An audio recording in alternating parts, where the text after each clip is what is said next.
All right, here's a question in the chat room for me and you, I guess. Have you two ever been destitute, like not knowing where your next meal is coming from? Just seems like sometimes you are two entitled jackasses. Well, the answer is no, and I'll tell you the reason why. Mm-hmm. Because, number one, I've never been fucked up on drugs.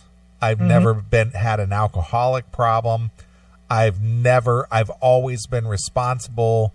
I have been unemployed, but I've always put money away for those kind of things.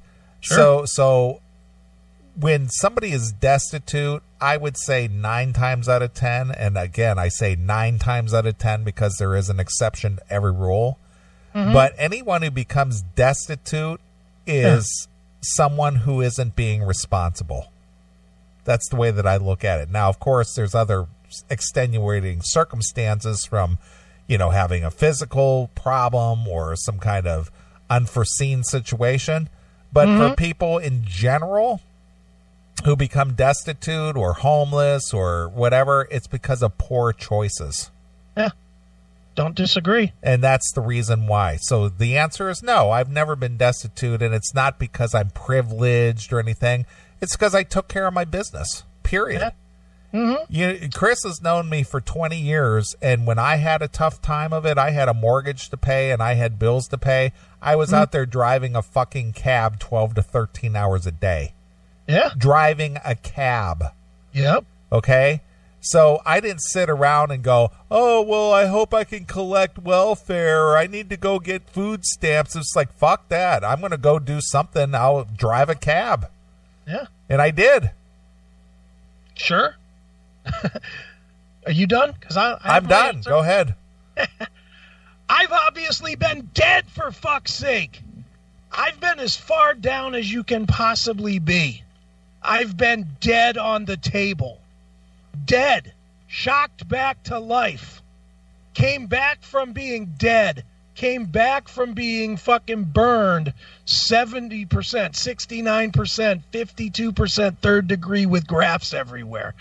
Came back from all of that. Didn't sit around and wait for a fucking settlement. Didn't get a settlement, for fuck's sake. Lost my case in court. Had to figure it out. Had to figure out how to live my life. Figured it out. Worked for 12 years. Worked 3 jobs always. As long as you've known me, Neeley, I've worked 3 jobs. As long as you've known me. That it's absolutely true. Including right now, where I fucking own 2 legitimate businesses that I built myself. Not somebody handed to me, not silver spooned. Built myself. Built to the point that I worked so hard that I ended up in the hospital with the current business, the pinball place, from working so many hours. In between all that, I wrote 5 so far books. I'm writing 2 more as we speak. I'm also learning more shit daily with my other business. I keep my IT business going to where I make easily 6 figures. I make 6 more figures with my pinball business. So am I entitled? You're fucking A right I am, and I earned every goddamn last bit of it. I worked every minute of it. I work 18 to 20 every fucking day.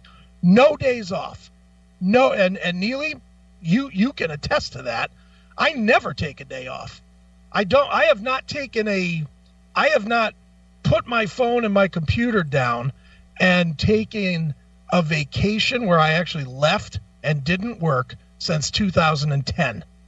That's the last time. I took 9 days. And that's really the only time as an adult I ever took a vacation. I don't even know what that means. To be honest, to answer your question about being, homeless or destitute or whatever, it's my greatest fear in the world is to be homeless, not to be fucking broke. I've been broke. I've made $28,000 in a year. I've made less than that when I was in the service. I just knew how to work from day one, and I've always fucking worked, and I've always worked harder than everybody else. So, nice question. Good try. Yeah, I've been on food stamps. I have been on food stamps, actually. For like 3 months. I was. It's all good. Is what it is. You can accuse me of whatever you want to accuse me of, but I've worked harder than anybody. So keep trying. Maybe you'll get to me. I've always worked. I've been working since I was 8 years old. Yeah? 8 years old. I've never been without a job. Yeah. I've never been without. I mean, I guess when I was spending 4 years recovering, I was definitely without a job for those 4 years, as I recovered from burn injuries and 22 surgeries and shit. But I did, and I exceeded. Oh, I love now. now it's all about, well, not everybody can come and work at their daddy's place like I'd let my son do. I built a business for my kids. That's what my goal is, dumb shit. If you listen to the show, which you obviously do. Now your kids are involved? Yeah, now my kids are involved. Oh, and now it's not about you and me now. It's about your kids now. It's about my kids, but that's fine. Whatever. I built businesses for my kids so that they won't have to fucking go through the bullshit that I've gone through, so that I can give them better, like a good dad does for their kid. You try to provide more. You try to get them better. You try to leave them with more than you had. I didn't have shit. I left them with something. I left them with working businesses. Try again, dude. It's kind of funny because you and I have actually met face-to-face some of our CMS listeners. Sure. And as far as I know, okay, I could be wrong, but as far as I know, I think that the CMS listeners that we've met in person and hung out with a little bit, yeah, I don't think they have bad things to say about either one of us. No, I don't think so. And if they do, they do. I could easily push one button and throw John and Will Dake out of the fucking chat. I'm not going to. Whatever. I don't have any fear of ever answering for what I've done when it comes to anything that I've done. Lord knows I've told every bad thing that I've ever done on the show. Find somebody else that's willing to admit the depravity that I have, the fucking meat products when I was a kid and fucking still jerking my dick 5 times a week, every single week, and watching porn and being a fucking perv. And you degenerate. Yeah, I am a degenerate. I know I am. Well, here's the other thing, much to the point of this discussion. Mm-hmm. If it wasn't for you and my efforts, you wouldn't have a show to listen to. Yeah. We built this show from the ground up for 24 fucking years, non-stop. Yeah, on the side of doing our real lives. 24 years. I started this show in January of 96. Yeah. We are now in June of 2019, and the show is still going, and it's going better than it ever has. Yeah. How did that happen? And it's our side gig. How did that happen? Well, it happened because we're dedicated. But what I'm saying is, this show that does 40,000 fucking listeners a week, downloads or whatever, is not even a business. It's something we do for the fuck of it. And it's free. Yeah. It's really something we do for the fuck of it. Yeah. For me, it's my break from real life. Of course. It's my break from real life. It's my turn to sit here and vent, have a few cocktails, have a few laughs, and hang out with my friend Chris. Yeah, the same here. As I've said a million times, if the only person that heard this was me and you, I still would do it because it's just fucking fun. And you live in another state. It's not like we can fucking get together on a Saturday and have a couple Isn't of that beers at the bar. strange that there can be this show that broadcasts live, has a podcast 5 days a week, and offers now video content when the two hosts are 400 miles apart? Yeah. Crazy. How does that happen? Well, it's because we don't have anything else to do, obviously. I guess not. We're living off the system and being degenerates. Apparently so. Or I'm sorry, it's because we have so much wealth because we're entitled douches. Yeah, because we don't, it's not because I get up at 5:30 every day and I'm out the door by 7 and don't get home until 6 o'clock at night. No. Right. And it's not because I work from 8 in the morning until probably 3 every single day. No, that doesn't happen. It's all good, though. Stay in the chat. Tell me what else we're doing bad. Let me guess, I'm fat, too, right? Wow. There's another one. My hair's long, too. Right. So is mine. Neeley looks like Dog the Bounty Hunter. I do. Holy shit. You didn't know, did you? You weren't aware of that one either, were you, Neeley? No, I wasn't. Yeah. And you have old-looking CDs behind you. That's fashion. Yeah, they're old. Yeah, pal. But yet, if any collector came in here and looked through there and goes, God damn, can I buy that from you? Oh, exactly. Yeah. That one's autographed? No shit. Could you imagine if I put that CD collection behind me on eBay or something? You could probably stop working for a little while. Yeah, easily. Because most of it's all signed. Most of it is, yeah. Yeah, I was going to say, you have like real fucking collectibles. The only collectibles that I have is I've got a couple of things signed by Pantera and a couple of I've got that Led Zeppelin ticket from the show that got canceled when dude died, you know. Well, I'm going to pull one, just since we're sitting here and we got, video capability now. Yeah, go ahead. I'm going to pull one off the shelf that eventually this thing is going to be worth. Yeah. Couldn't even tell you. All right, dude. This dude is out of his mind. I don't know what he's listening to. Says that I'm throwing steelworkers under the bus, and that you're throwing truckers under the bus. Dude, I have a CDO. Yeah. What the fuck are you talking about? I heard Neely's bit about the queer that when he was a trucker. Yeah, he had a queer guy to fuck with. Yeah, I had a queer guy proposition me, yeah. So he chased him away. Yeah, I threatened to beat him with a ball-peen hammer. How about that? So what does that have to do with fucking truckers? Yeah. He did trucking. He stopped doing it. He advanced his career. That's what happened. And me with steelworkers, I can tell you why I fucking don't like steel. I have no problem with the people that do it. I have a problem with the industry itself not being safe. If you want to get into serious talk, I could talk all day long about why I think the steel industry and steelworkers union are a bunch of fucking cunts.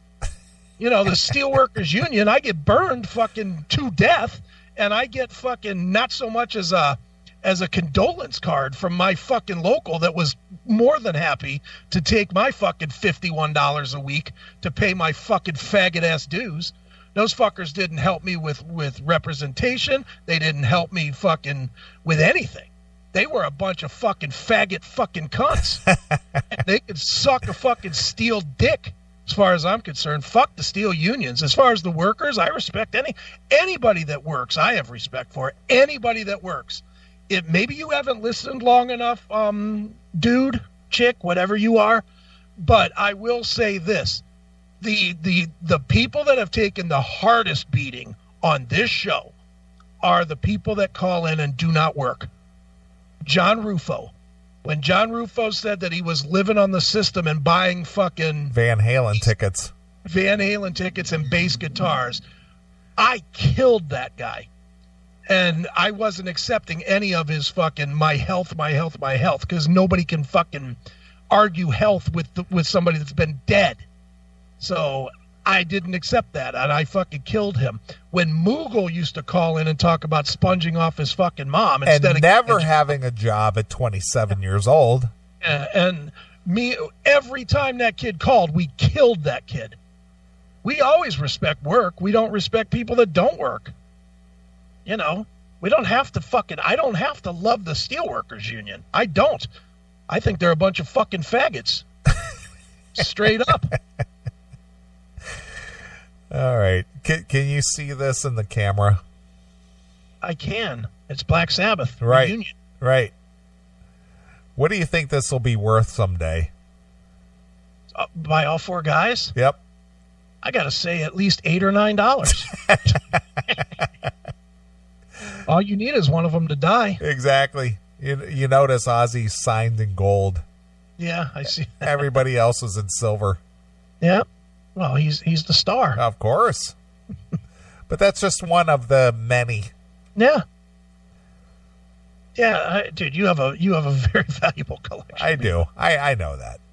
but it's mine. It's my little passion. Mm-hmm. People collect Hummels. I collect CDs. Yeah, you collect music from the bands that fucking you associate with. You know, and you've had the fortunate opportunity to, you know, meet everybody that you ever would have wanted to. Pretty much. Who haven't you met? Boy, I don't think there's anybody. Be honest with you, I can't think of one. Yeah. Fuck, you made certain bands break up. Chicago. Yeah. I was looking for one CD that is going to be very valuable if it isn't already. What, Dokken? No. Oh, now you're off camera. What the fuck? No, I'm right here. Here is an unopened copy of a CD that got pulled off the shelf the week of 9/11, and I grabbed one before it went back to the distributor manufacturer. All right. Let's see. Oh, Dream Theater, yeah. Look at that. Yeah. Which album is that? I can't read it. It's well, the thing is that this Dream Theater album, live scenes from New York, has the towers. It has the Twin Towers on fire. Boy, John's going to run to your place and try and steal it. This is a sealed copy. And it never got released because 9/11 happened the week that this was supposed to drop. Right. Okay. Well, this is now coming out. He's mad at me for shitting on the steel industry because he's a steel guy. He's a machinist. Dude, bravo to you. I'll just say it. Hey, again, no issue with the workers. Tons of issue with the program. Tons of issue with the way the fucking steel industry runs. And it's very biased. I'm not going to say that it's because I've investigated the steel industry. I know what they should have done when I got fucking hurt in their fucking place. And they didn't do any of it. They didn't help. They didn't fucking help with the legal. They did not fucking go after the company. They didn't do shit. They shut their fucking mouths and they fucking helped to cover it up. End of story, period on that. That may not be everybody. That's my experience with them. Everything that we talk about on this show, good or bad, happy or sad, is our personal experiences with everything. Right. And you know what? When I look at my fucking arm and I see a fucking a wraparound graph on my arm, you know, every fucking day of my life, doesn't make me fucking really thrilled with the steel industry. And it certainly doesn't make me thrilled with the fucking union, more to the point, that is part of the steel industry. They can fucking suck a bag of dicks. Hopefully rotted, and hopefully they get staph infection of their fucking throats from sucking those rotted dicks. Right. And they did me no fucking justice. There's your bag of dicks right there. There it is, my bag of dicks. Here's your little bag of dicks from the CMS. Well, send it to my local. Yeah, there's your little bag of dicks. Send that to my local union. The ones that didn't do me any justice. Compliments of Ozzy Ace. Well, now you know, John. He said, I've just wondered why I'm so angry about it. That's why. When you've taken a 1,700 degree fucking 7-ton molten bath, tell me how much you like it. Tell me how much you want to go back. And it's not the going back. Look, my best friend in the entire world, and since we're talking about real stuff here for a while, my best friend in the entire world, my friend Scotty, and you know Scotty. I do know Scotty, your rap band. Yeah, I would do anything for this guy. Why? Because this guy ran into a burning fucking room that was exploding and put me out when I was on fire. Well, guess what? He didn't quit his job when I got fucking roasted. He watched my skin fucking melt off my goddamn body. He watched the fucking blood squirting all over the fucking place. He watched my fucking hands that were nothing but skeleton and rolled up tendons back into the middle of my fucking hand where they burned through off of my fingers. and still worked there. And I never held it against him. I didn't have a problem with it. He had to do what he had to do. He had to take care of his family and his life. And, you know, did I try many, many times to get him out of there? You're fucking A right, I did. And he made his decisions. I offered to pay for college for him. I offered to do different things for him, give him different jobs, whatever, to get him out of the steel industry until he finally did get out of the steel industry. Not by my doing, to be very clear. I didn't get him out. He wouldn't accept letting me get him out, but I was willing to do anything to get him out because I didn't want anybody that I was close to go through what I did. You know, when my son took that job working in a steel mill, which I think was a big fuck you to either me, his mom, or both, yeah, I was plenty fucking annoyed. Goddamn right, every day you're thinking about your kid. You know, it's one thing to take a fucking burn down yourself. It's another thing to think about your kid. And I wanted to get him out as soon as I could. And by the fortune of me being the ridiculous working maniac that I am, I built him a fucking business. Point blank, I built him a business, and it will be his. You know, when if I was to drop dead of a heart attack from yelling about this right now, fucking he would immediately inherit my business. You know, that's just the way it goes. You know, I'm not, as far as shitting on the steel workers, no. Do whatever.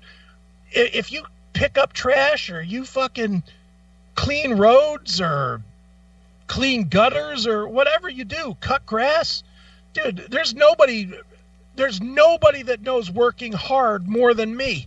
I had to work hard to relearn to walk. I had to work hard to relearn to use my right fucking hand. I came out of surgery with an arm that was stuck to my chest and fingers that didn't work. I had to fucking relearn everything. And once I relearned everything, that I didn't know how to stop working. So I started building businesses. That's what I did. I started building, you know, and Neeley, you remember this, if we want to go through the history of it all. I was working a day job, then I was coming home and writing Music's Bottom Line and learning layout and learning graphic design and learning web design and putting together a 24-page paper twice a month. You know, as well as working another job and going on Sundays and doing the metal show and once a month on Saturdays doing the classic metal show. You know, I never stopped working. I've always been a worker. You can't say that I don't respect workers because all I do is fucking work. Lord knows, I wish people would work more. I find people that work 40 hours a week lazy, to be honest. 40 hours a week, if I did that, I'd be on vacation. I honestly, I don't think I've had 1 week where I've worked under 80 hours in 5 years. I just don't think I have. Yeah. I certainly respect work. Jesus Christ, dude. Well, you know, I have 2 weeks of vacation plus 5 sick days. Yeah. You know how many of those days in a year I use? Not many. About 5. I was going to say, you take like onesies here. Yeah, I take one that's in conjunction with like a weekend or something. Right. But I do that like maybe 5 times a year. So I don't even use the 15 working days right that I have available to me to do something. I literally use about 5 days a year. Sure. Well, there, see? I said I wasn't going to get all fired up, and I got all fired up. Now you're all fired up. Yeah, I got fired up. Get it? Who do you think you're talking to, pal? Get the pun? Well, they said they wanted Angry Chris tonight. Well, you got him. Yeah, there you go. All right, are we still in a story, or are we done? Well, we haven't started a story, but we can take a break if you need one. I need to get some. You can hear my voice is getting crackly. Yeah, I need to get a drink of something. All right, well, let's play a tune or two, and we'll come back and wrap up the show. We're only an hour and 10 minutes away from the end of the show anyway, and I got stories to get to and things. I mean, now that we've browbeat a fan who is trying to throw stones at lives in glass houses. Yeah. What do you think? What do you want to hear? Y&T Open Fire. Okay. Any particular reason? Well, either that or we could, since now Bandian's in there. In fact, I'm going to change up. Since now Bandian is in the chat room, I'm going to do one for Bob. I'm going to go stay with Y&T. but I want to go with Go for the Throat. Now, that makes more sense. Yeah, because Bob's throat has just been a disaster. I actually did another episode of Bob's podcast last night. You know, me, Matt, and Toomey did an episode of Skull Sessions last night. Right. So hopefully Bob's voice is getting somewhat better, I would hope. Well, I actually emailed Bob and, showed a little concern for him. Well, and he says he's getting better. He just sounds like High Pitch Eric from the Howard Stern Show. Right. Hey! I can't even do that voice. All right, we'll Go for the Throat it is. We'll dedicate it to our good friend Bob Nalbandian from Y&T, and we'll play a couple tunes. We'll come back. We'll wrap up the show, and we'll call it a week. We'll call it a week. All right, nice. Well, here it is. It's Y&T exclusively here on your classic metal show. Hey, everybody, this is Dave Menichetti from Y&T. You're at the right place. We're rocking with the classic metal show.